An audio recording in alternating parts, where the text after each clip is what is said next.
My growth was limited because my team was working in my home. They weren't working virtually. I only had so much space in my home for them. So I felt another barrier of growth. And at the time, I actually let my entire team go and started value pricing, which freed up me. I was able to get rid of some clients, but still be making more money. And then when I was rebuilding, everything was virtual, including my team.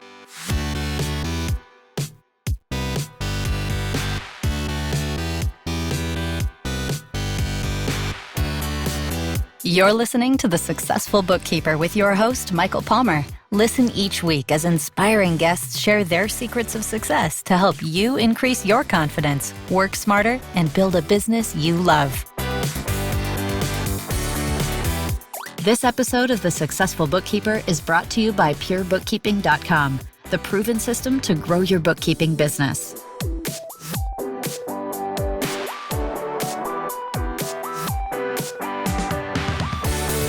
Well, welcome back to the Successful Bookkeeper Podcast. I'm your host, Michael Palmer, and today's show is going to be a fantastic one.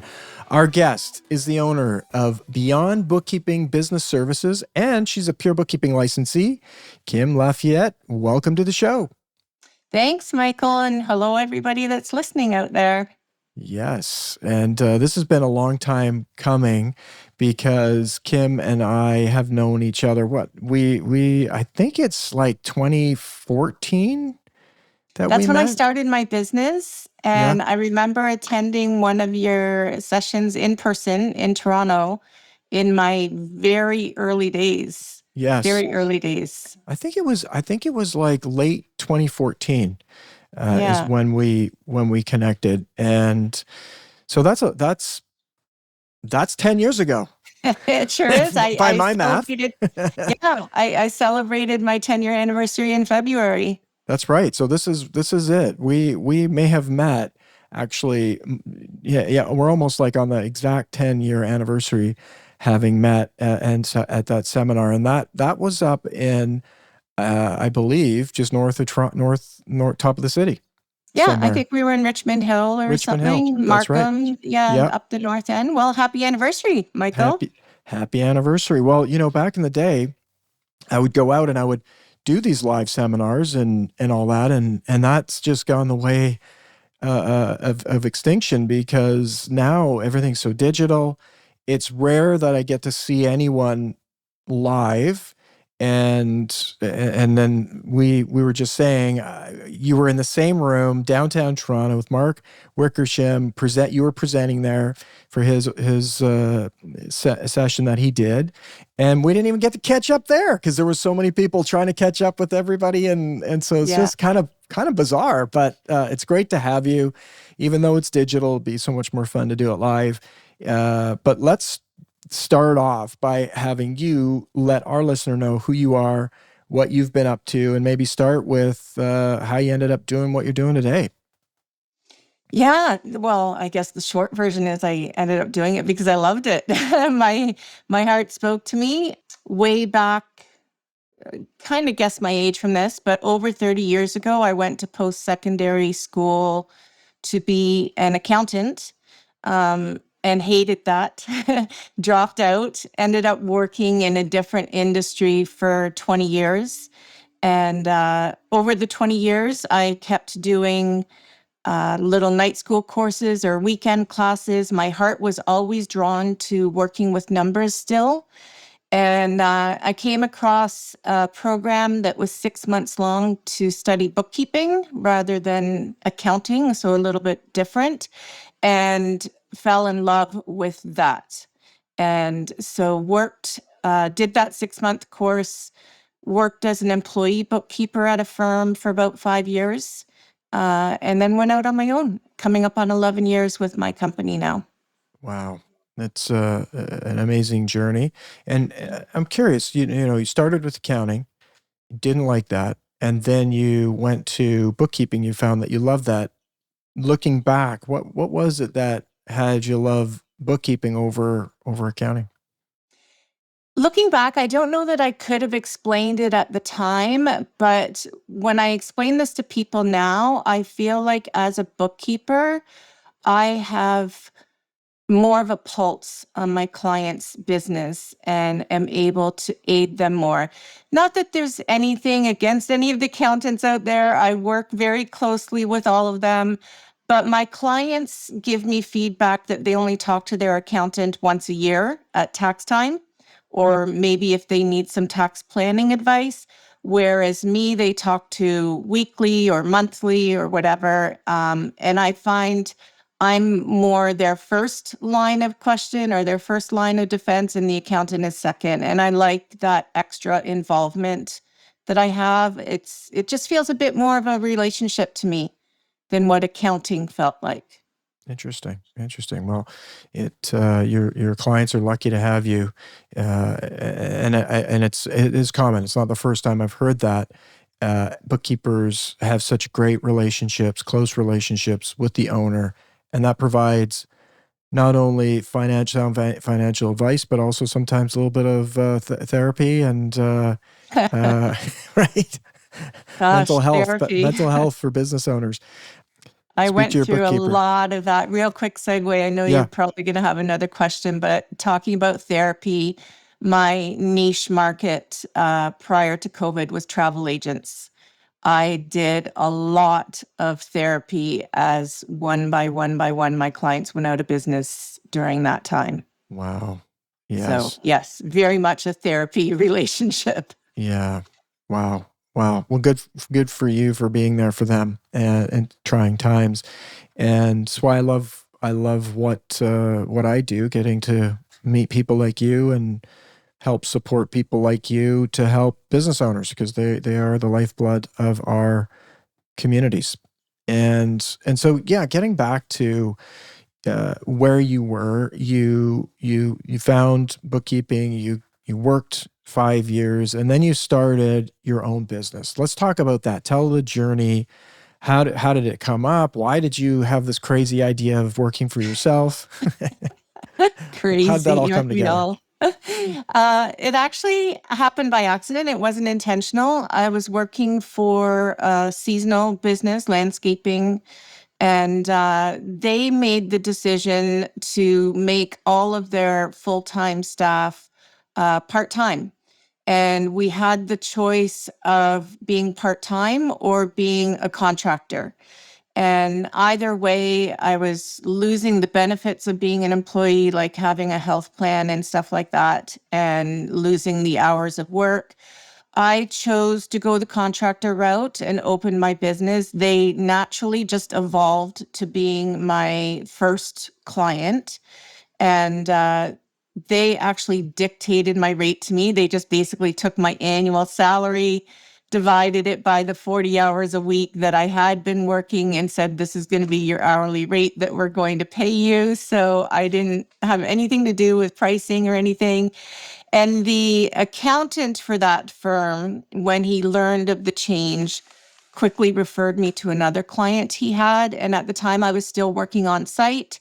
So I literally had 2 clients when I opened my doors. I was 3 days a week at one client on site and 2 days a week on site with another one. And that was my business in the beginning.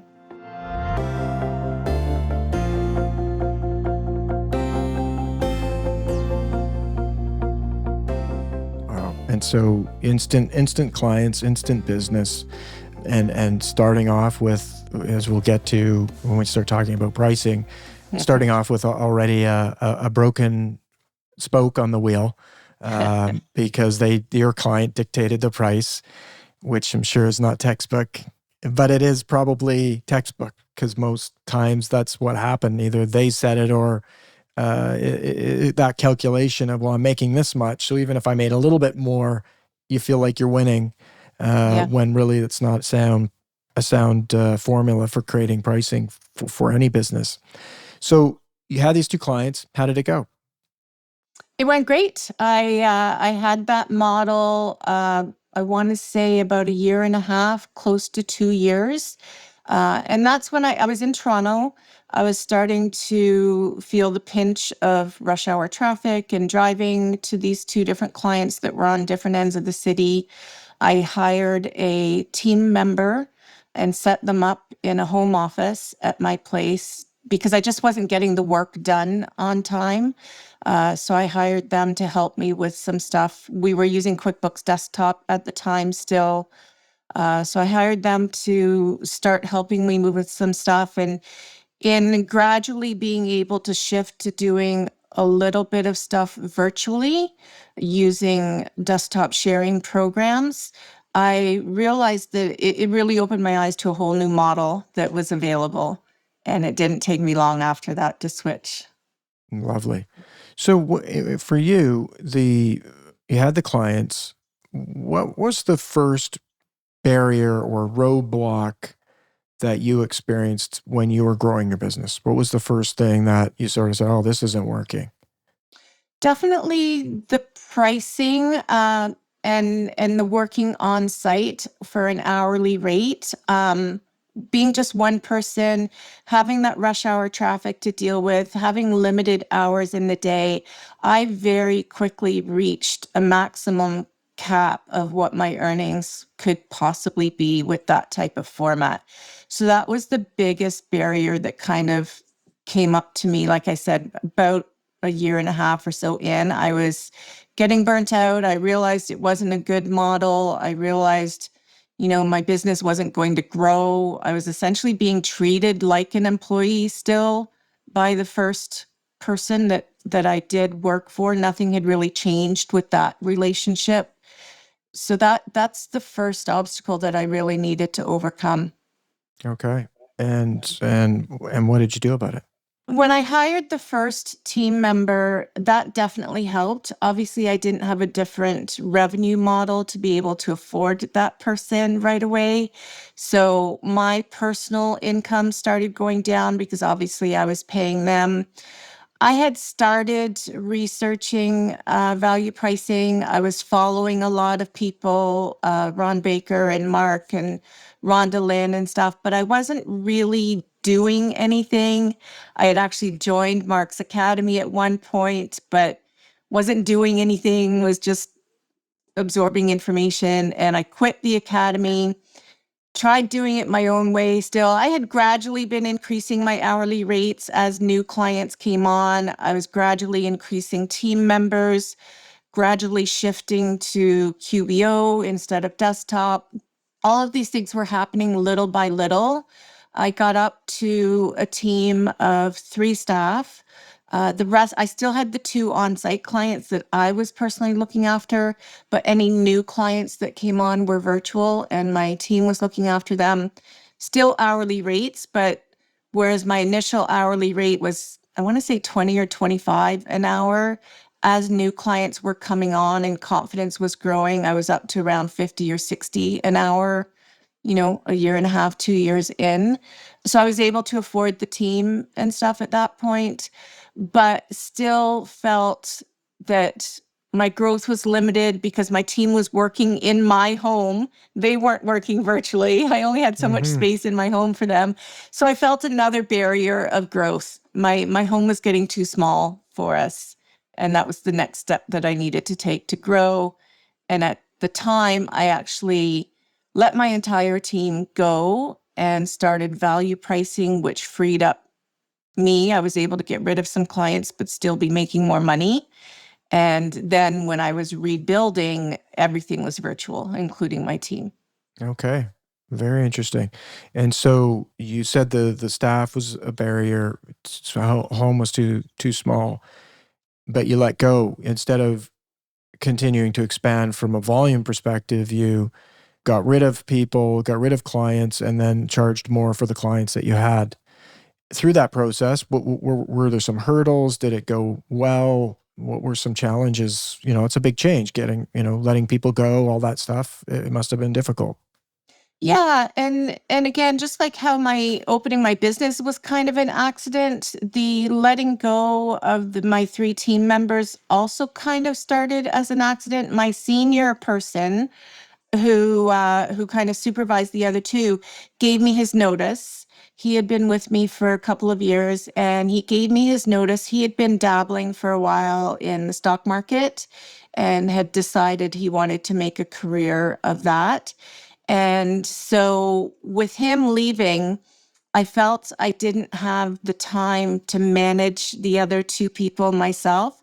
So that's when I decided to give everybody notice and do this big change, switch to value pricing. I rejoined the academy. I was like, I'm hearing all these fabulous success stories of how people are making more money, working less hours. I said, that needs to be me. So I joined the academy again, changed my pricing structure completely. And that's exactly what happened. I started making more money. I started working less hours. I was still able to grow, still able to have a team, but my revenue was more than 10 times what it had been. Amazing. That's fantastic. Well, maybe tell a little story then of how things went after all of that. So you're making more money. How did you implement the work with Mark Wickersham, and were there challenges, things that you faced that made it difficult, or did it go easily? It went pretty easy. It was time consuming. And even now, when I'm doing training with people, I tell them, you need to make the time. I know you're busy. I've been there. I've done the 60, 70, 80-hour weeks, and you just feel like you don't have time to change things. But you have to make the time to save the time. It does pay off in the long run if you can just block off. What I started doing when I attended one of Mark's sessions, I would block off just a half an hour or an hour after the session to take some notes. Even if I just changed one little piece of wording in my service agreement or in my pricing model or something, I made a little change, even if it only took me half an hour or an hour. And it took time. I'm not going to say it happened instantly or quickly. I want to say I was probably at least another year before my revenues had reached that 10 times point. And it was all just gradual changes, gradually spending more time. It was hard, maybe easier for me than some because I don't have children that I need to tend to and stuff. So somebody else that has other obstacles, it may be a different path for them. But when we're business owners and we're busy and we're wearing all the hats and we want to be able to grow and we want to be able to hire, you need to invest the time. That's the investment, right? We can buy the program, we can pay for the program, we can buy pure bookkeeping and pure workflow and use the processes, but you have to invest the time to learn the programs. That's right. The businesses don't build themselves, and Exactly. the actions don't get done without the owner doing it.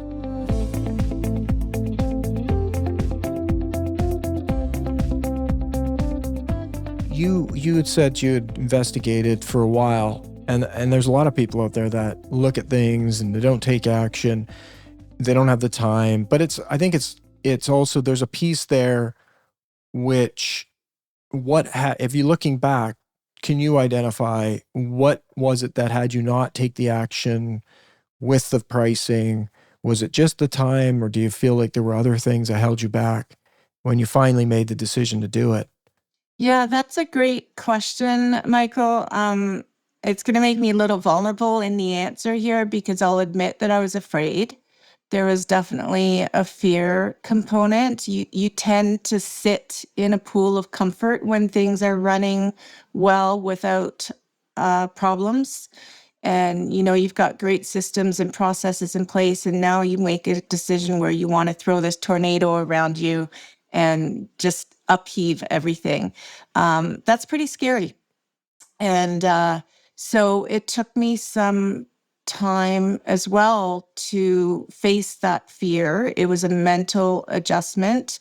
For a long time, I had little Post-it notes on my mirror in the mornings, and just those little motivational things that I had all over the place, because it's a shift in how you think and make decisions. And so, yeah, aside from the time investment, I was afraid to step out of what I was comfortable with. Mm. Well, thank you for sharing. And it is, everyone goes through it, maybe different areas of their life, but it's like a combo of the fear. And then on the other side, you have the shame of of not taking the action that you know to take. So you've got these two competing things that are holding you prisoner, and something unlocks that over time. And maybe it's a friend, maybe it's sharing with somebody, or a life event for you. Someone said, "Hey, look, I'm moving on." That created a domino effect, which then gave you the time to face it and do it. And I'm sure looking back, you probably say, "Oh, I should have done that. I should have done that sooner." Yeah. We've all been there, I try to right? live without regrets, but absolutely. If there was one thing that I could actually, CPB Canada asked us with National Bookkeeping Week coming up, they had asked some of us to do a recording of answering some questions. And one of the questions was sort of a final takeaway. If we could do one thing differently, mine would have been to start with the value pricing right away. Right. Yeah, That's what's had that's the biggest interesting. impact. Yeah. Yeah, going back to how it started, right? That was shaky legs on a table. Yeah. Here's your price, and $20 an hour in $20 Toronto. an hour. Yeah. And Yeah. now the crazy thing, as you were saying it, and I was just thinking, like I did this analysis with AI. I said, what's $100,000 worth like 40 years ago, 30, 20, like everyone on this call could easily do it with the free AI that's out there. And it's shocking. It's shocking the amount of spending power, the loss of spending power, the loss of value of currency. And yet there's people that get locked in. I think we all get locked into, oh, what is $100,000? That's a lot of money. And actually isn't anymore. And so if anyone's charging still by the hour and charging what they were charging 5, 10 years ago without raising rate, it's actually like really, really not good. Yeah. Yeah. And I don't know if a better way to say it than without being explicit is it's not good. And so there's so many that are in the same situation as you, where they either left a job that they were making that hourly rate, or someone said, well, look, so many start that way where it's like, look, you can just be my first client. I'm gonna have a job, and now all of a sudden I have a business and you're my first client. And so you inherit that pricing. And so you would have done it. That's the one thing that would have made the biggest difference, was to get the pricing right. So if someone's listening to this right now, what's the route they should take to do it right now? Yeah. If they were going to do it right now, if they're starting their business, number one, make sure you're having your service agreements in place. I used to not use those at all. And so use those. Do definitely get some research. I understand you need clients to get the income coming in. And I'm not saying to do value pricing right off the bat if you don't understand it, but definitely look into at least menu pricing instead of hourly. It's a shift to go from hourly to menu to value, but menu or package pricing is another name for it, is a lot easier than value pricing. And yeah, you may make some mistakes in the beginning, but I would almost guarantee that those mistakes would not be as costly as starting out with an hourly price. So true. So true. It really is easy to just do hourly, but it locks everybody in to the time for money. And it trains our clients in the mentality not to really value us. Right. Just value the time, and not the outcome, which is interesting. And so obviously there's a lot of help that's available to them through people like Mark Wickersham. He's got lots of free resources and events that are happening. And so maybe, recommendation may be to start there, come and get the guidance and the help, because even the mistakes, if you have great mentors to help shepherd you through those mistakes, far greater than doing it on your own, charging too low of a price hourly, getting locked into time for money. And then what's the cost of that in the long run? So getting the right mentors and advice and support that can help you get it done. Yeah. And the other thing I like too, Michael, is even your podcasts, because Mark does his training. He's got his YouTube channel. And like you said, there's a lot of free resources. He really gives a lot of stuff away for free. But even your podcast is great from a different side because Mark really does a lot of training.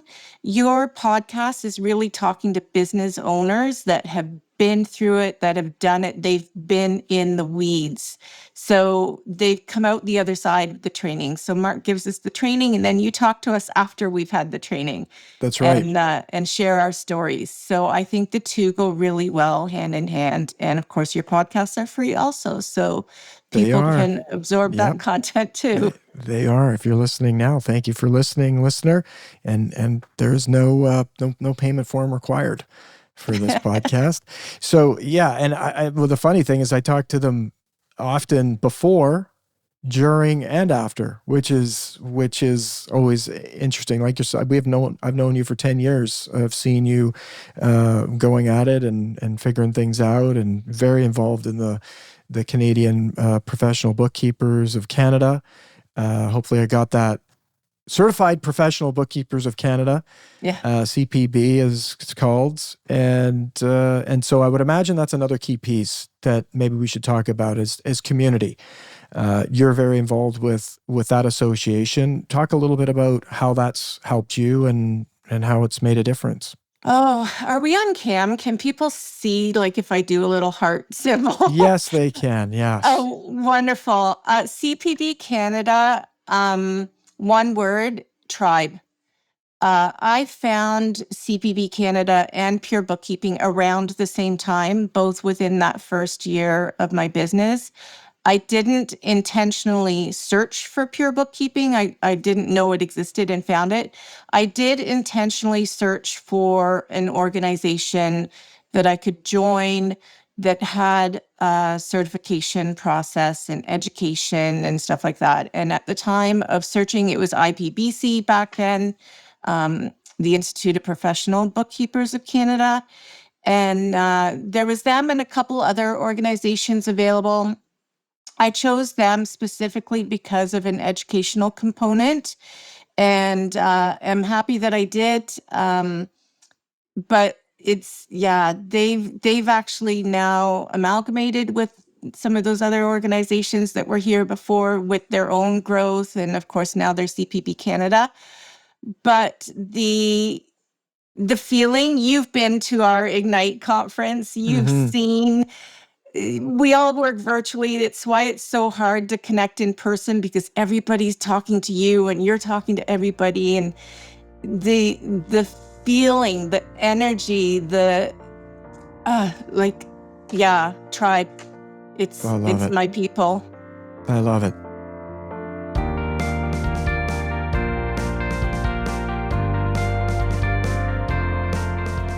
So it's hard for people to get that until they've had found their tribe, the people that they associate with. But it's so powerful.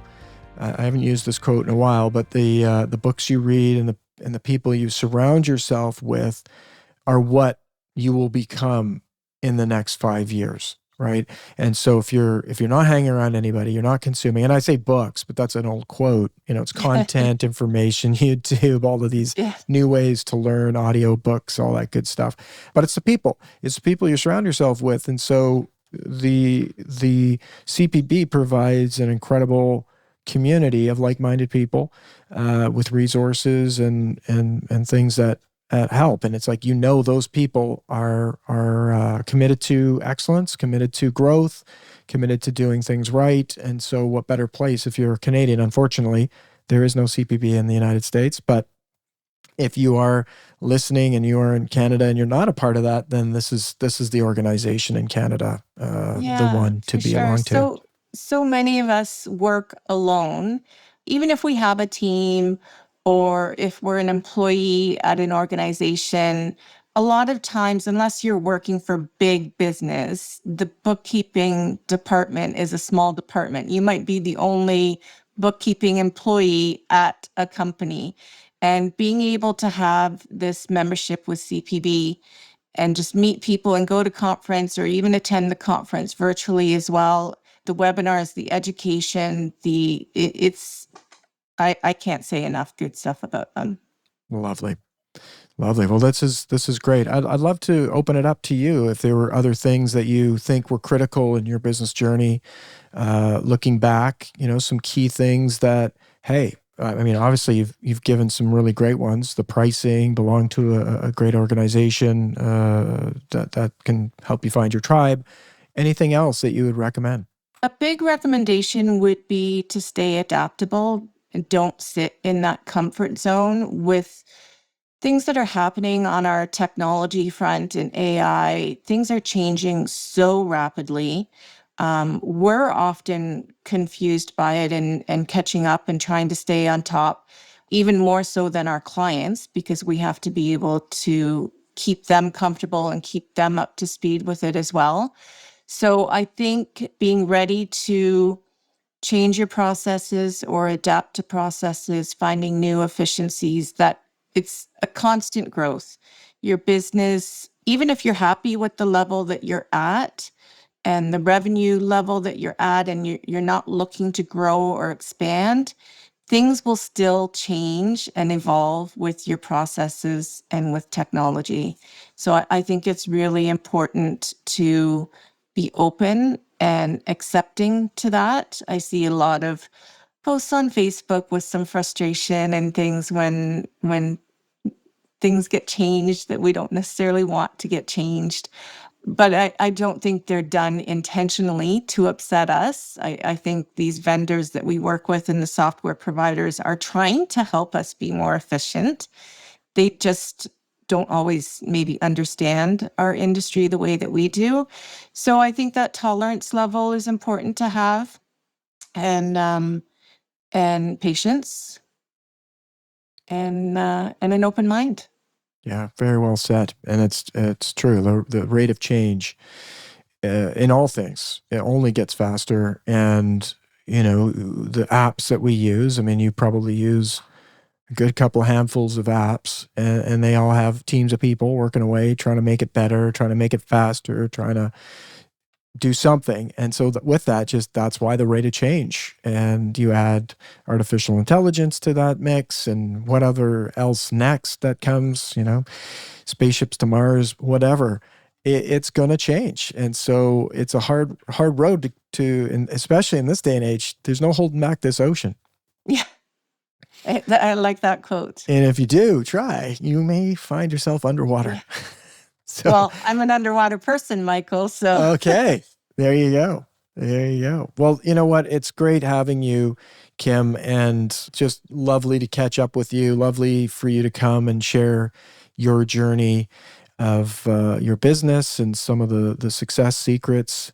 If people want to learn more, if they want to, you're a mentor with the Mark Wickersham's program. You do a lot of teaching, mentoring. If people wanted to get to work with you more or to get to learn about you more, what would be the best way for them to do that?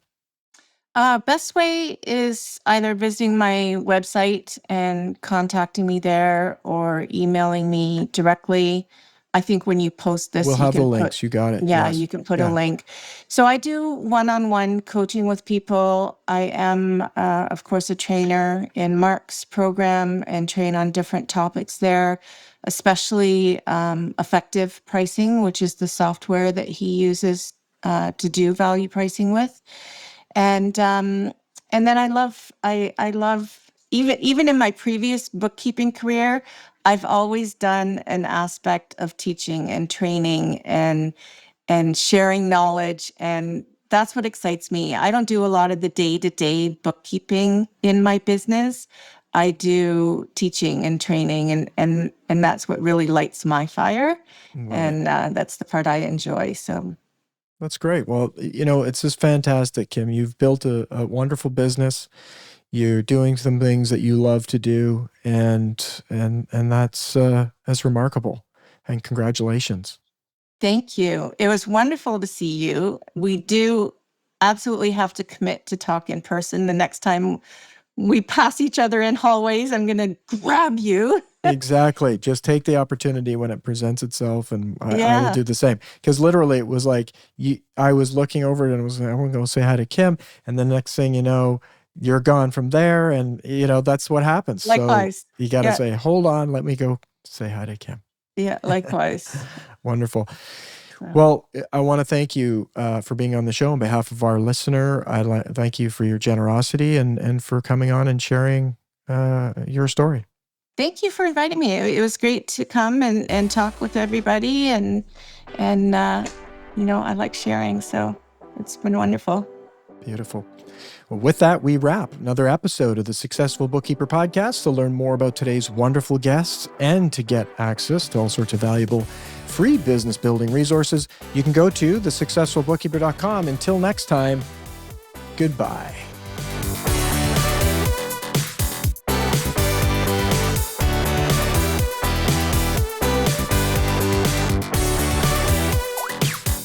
You've been listening to The Successful Bookkeeper with Michael Palmer.